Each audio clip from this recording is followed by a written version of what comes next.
الحمد للہ رب العالمین والصلاة والسلام علی الانبیاء والمرسلین اعوذ باللہ من الشیطان الرجیم بسم اللہ الرحمن الرحیم رب اشرح لی صدری ویسر لی امری واحلل عقدۃ من لسانی یفقہوا قولی واجعل لی وزیرا من اہلی۔ محترم سامعین، السلام علیکم ورحمۃ اللہ وبرکاتہ۔ الحمدللہ، قرآن پاک کا مطالعہ ہمارا جاری ہے۔ سورہ الانعام کے آیت نمبر 100 تک ہم پڑھ چکے ہیں، اور انشاءاللہ آیت نمبر 101، 102 اور 103 پڑھیں گے۔ اعوذ باللہ من الشیطان الرجیم، بسم اللہ الرحمن الرحیم۔ بدیع السماوات والارض، آسمانوں اور زمین کا ایجاد کرنے والا، مجید، نیا پیدا کرنے والا۔ اَنَّ یکون لہ ولد ولم تکن لہ صاحبۃ، اس کی اولاد کہاں سے ہوگی جبکہ اس کی تو کوئی بیوی ہی نہیں ہے۔ وہ خلق کل شیء، اس نے ہر چیز کو پیدا کیا۔ وہ بکل شیء علیم، اور ہر چیز کا علم رکھنے والا ہے، جاننے والا ہے۔ یہاں پہ اللہ تعالیٰ نے اپنی ذات سے متعلق ارشاد فرمایا ہے کہ بدیع السماوات والارض، سب سے پہلے بتایا کہ آسمان و زمین کا نیا پیدا کرنے والا، مجید، ایجاد کرنے والا، بالکل نئے سرے سے۔ بدیع کا لفظ آیا جس سے لفظ بدعت بنا ہے۔ بدعت کہا جاتا ہے اس نئے کام کو، جب پہلے کبھی بھی نہ ہو، نیا کام نکال لیا جائے دین کے نام پہ، جو اس کو بدعت اصطلاحاً کہتے ہیں، تو اسی سے لفظ یہ بدیع بنا ہے، لیکن نیا بنانے والا، کہ آسمان و زمین پہلے کوئی سیمپل موجود نہیں تھے اس کا، کوئی پہلے کوئی موجود نہیں تھا کہ کوئی نقل کر لی، کوئی کاپی کر لی ہو، نہیں، بالکل نئے سرے سے بنایا، ایجاد کیا۔ جیسے چیز ایجاد کی جاتی ہے اس سے پہلے ہوتی نہیں، اس کا کوئی وجود ہی نہیں ہوتا۔ تو اس لحاظ سے بات کی گئی کہ بدیع السماوات والارض، آسمان و زمین کا بالکل نیا پیدا کرنے والا، ایجاد کرنے والا۔ انا یکون لہ ولد، اس کی اولاد کہاں سے ہوگی؟ اس سے پیچھے تذکرہ پچھلی آیت میں ہم نے پڑھا کہ اس کے لیے لوگوں نے بیٹے بیٹیاں تجویز کر دی ہے، جو اس کے شرک کرنے والے تھے لوگ۔ تو اس کے جواب دیا جا رہا ہے کہ اس کے اولاد کا تصور ہی کوئی نہیں ہے۔ اولاد تو دور کی بات، ولم تکن لہ صاحبۃ، اس کی بیوی کوئی نہیں ہے، یعنی کہ اولاد کا تصور بیوی کے بغیر تو نہیں کیا جا سکتا نا۔ اولاد تبھی ہوتی ہے جب بیوی ہوتی ہے کوئی، تو اللہ کہہ رہا ہے اولاد تو دور کی بات ہوگی، اس کو تو بیوی کوئی نہیں، وہ تو تنہا ہے، وہ تو احد ہے، اکیلا ہے، قل هو اللہ احد ہے، وہ تو بالکل تنہا ہے۔ تو بیوی بھی نہیں جس کی تو تم اولاد بنا کے بیٹھے ہوئے ہو۔ اللہ تعالیٰ یہاں پہ عقائد کی درستگی فرما رہا ہے۔ فرمایا وَخَلَقَ كُلَّ شَيْءٍ، ہر چیز کا پیدا کرنے والا ہے، اس نے ہر چیز کو بنایا ہے، ہر چیز اس نے تخلیق کی ہے۔ اس کی کوئی اولاد نہیں ہے، اس کے اندر سے کچھ بھی نہیں نکلا، بلکہ ہر چیز کا کریٹر ہے، ہر چیز اس نے بنائی ہے، تخلیق کی ہے، ہر چیز، کُلَّ شَيْءٍ کا لفظ ہے۔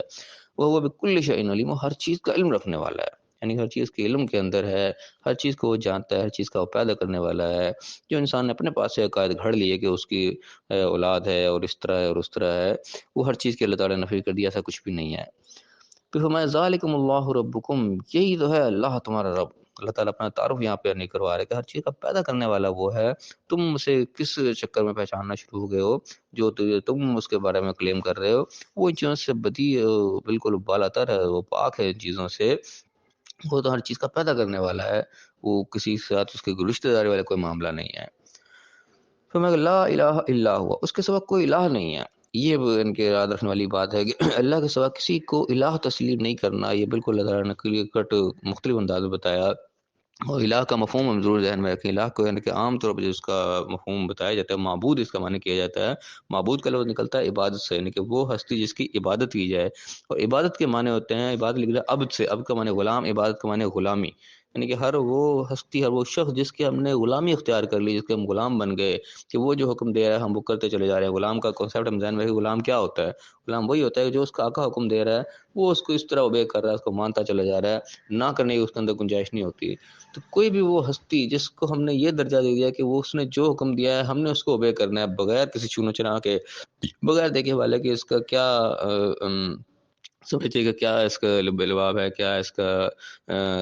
پیچھے اس کے سیاق و سباق کیا چیز ہے، بس اس کا حکم آ گیا اور ہم نے مان لیا۔ اگر یہ درجہ ہم نے کسی کو بھی دے دیا تو گویا کہ اس کو ہم نے الہ مان لیا ہے۔ اب اسی چیز کے اندر خواہشہ نفس کو بھی الہ کہا گیا، کہ جس نے خواہش نفس کو اپنا یہ درجہ دے دیا کہ وہ جو اس کی خواہش نے کیا اس نے اس کو کر لیا، بغیر سوچے سمجھے کہ اس کا کیا نتیجہ ہوگا، اس کے پیچھے اصل حکم کیا ہے، یہ کام کرنے والا ہے یا نہیں ہے، بس جو خواہش نے کہا اس نے وہ کر لیا، تو گویا اس نے خواہش کو الہ بنا لیا۔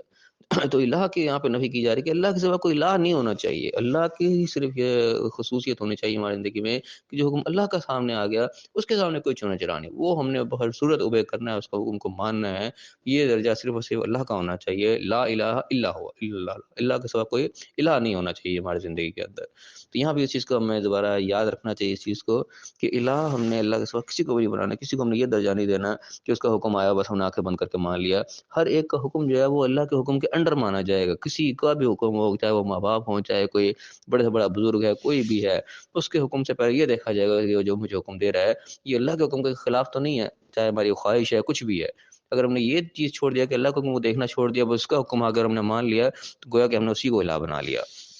یہاں پہ اللہ کرے گا لا الہ الا ہوا، اللہ کے سوا کوئی الہ نہیں ہے،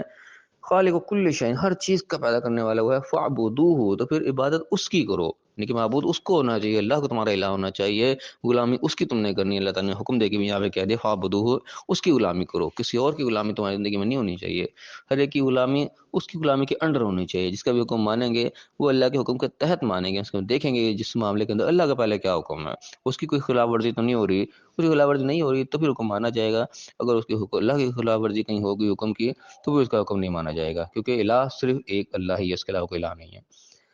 میں وہ اعلیٰ کل شیء وکیل، اور ہر چیز کے اوپر وہ وکیل ہے، اس کا کارساز وہی ہے، اس کا نگران وہی ہے، ہر چیز کے اوپر اسی نے عطا کر رکھا ہے، ہر چیز کا حساب پھر وہ ہم سے لے گا،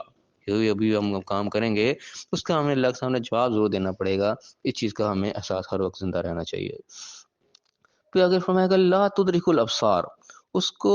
آنکھیں نہیں پا سکتی، اس کی آنکھیں اس کا ادراک نہیں کر سکتی، وہ یدرک الابصار، اور وہ آنکھوں کا ادراک کر سکتا ہے، یعنی کہ ہماری آنکھ کیا کر رہی ہے، ہماری آنکھ کدھر جا رہی کدھر نہیں جا رہی، یہ اس کی نظر میں ہے، ہم اگر پلک بھی جھپک رہے ہیں، ایک آنکھ کی ہم کو خیانت بھی کر رہے ہیں، وہ اللہ کے ہاں نوٹ ہو رہی ہے، وہ اس سے ہٹ نہیں سکتی، یہ آنکھیں اللہ کا ادراک نہیں کر سکتی، اللہ کو نہیں پا سکتی کہ اللہ کہاں ہے، کدھر سے ہمیں دیکھ رہا ہے، کہاں سے واچ کر رہا ہے، یہ ہم ججمنٹ اس کی نہیں کر سکتے، لیکن وہ ہماری ایک ایک نظر کو بھی وہ دیکھے ہوئے ہے۔ اس کے اوپر یعنی کہ ایک عقائد کا مسئلہ بھی اس کے اندر آتا ہے کہ بعض لوگوں کے نزدیک یہ ہے کہ ہم اللہ تعالیٰ کو دیکھیں گے قیامت کے دن مرنے کے بعد، اور بعض اس آیت کے تحت یہ کہتے ہیں کہ لا تدرک الابصار، اللہ تعالیٰ نے دو ٹوک الفاظ میں کہا کہ اس کو بس ابصار آنکھیں دیکھ ہی نہیں سکتی ہیں، تو اس میں ہر چیز آیت ہے، نہ دنیا میں سکتی ہیں نہ دنیا کے بعد دیکھ سکتی ہیں۔ ایک اور آیت آتی ہے اس میں کہ یا شاید حدیث آتی ہے کہ اس کے اندر کہ اللہ تعالیٰ کا وجہ ہم دیکھیں گے قیامت کے دن، تو اس کی اور تعویل کرتے ہیں کہ وجہ سے مراد کوئی اللہ کا چہرہ دیکھنا نہیں ہے بلکہ اللہ کی توجہ حاصل کریں گے، یہ بہر ایک اختلافی مسئلہ علماء کے درمیان رہتا ہے۔ دوبارہ یہ آیت یہاں پہ کلیئر کٹی بتاتی ہے کہ آنکھیں اس کا ادراک نہیں کر سکتی، اس کو پا نہیں سکتی، اللہ تعالیٰ کو ہم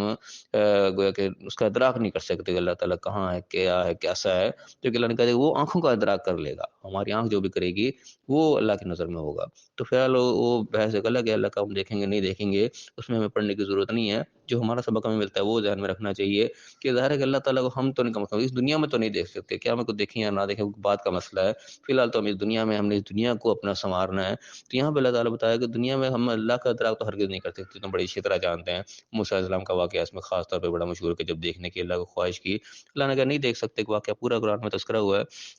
تو اللہ کہہ رہا ہے کہ آنکھیں تو مجھے نہیں دیکھتی کہ میں آنکھوں کو دیکھ رہا ہوں، ہمیں اس چیز کا خیال رکھنے کی ضرورت ہے کہ ہم اپنی آنکھوں کا بھی صحیح استعمال کریں، کہ ہماری آنکھوں کی حرکت کو اللہ تعالیٰ دیکھ رہا ہے، ہماری آنکھ کہاں جا رہی ہے، کیا دیکھ رہی ہے، وہ اللہ تعالیٰ کا خوب نوٹ ہو رہا ہے اللہ کے بارگاہ میں، تو ظاہر ہے جب وہ نوٹ ہو رہی ہے چیز، جب واچ ہو رہی ہے تو لازمی بات ہے اس کے بارے میں پوچھ بھی ہوگی، تو اس چیز کا ہمیں احساس رکھنا چاہیے۔ فرمایا کہ وہ لطیف الخبیر، وہ بڑے باریک بین اور خبردار ہے کہ ہر چیز بالکل باریک بینی سے وہ دیکھ رہا ہے، کوئی چیز اس کی نظر سے اوجھل نہیں ہو سکتی۔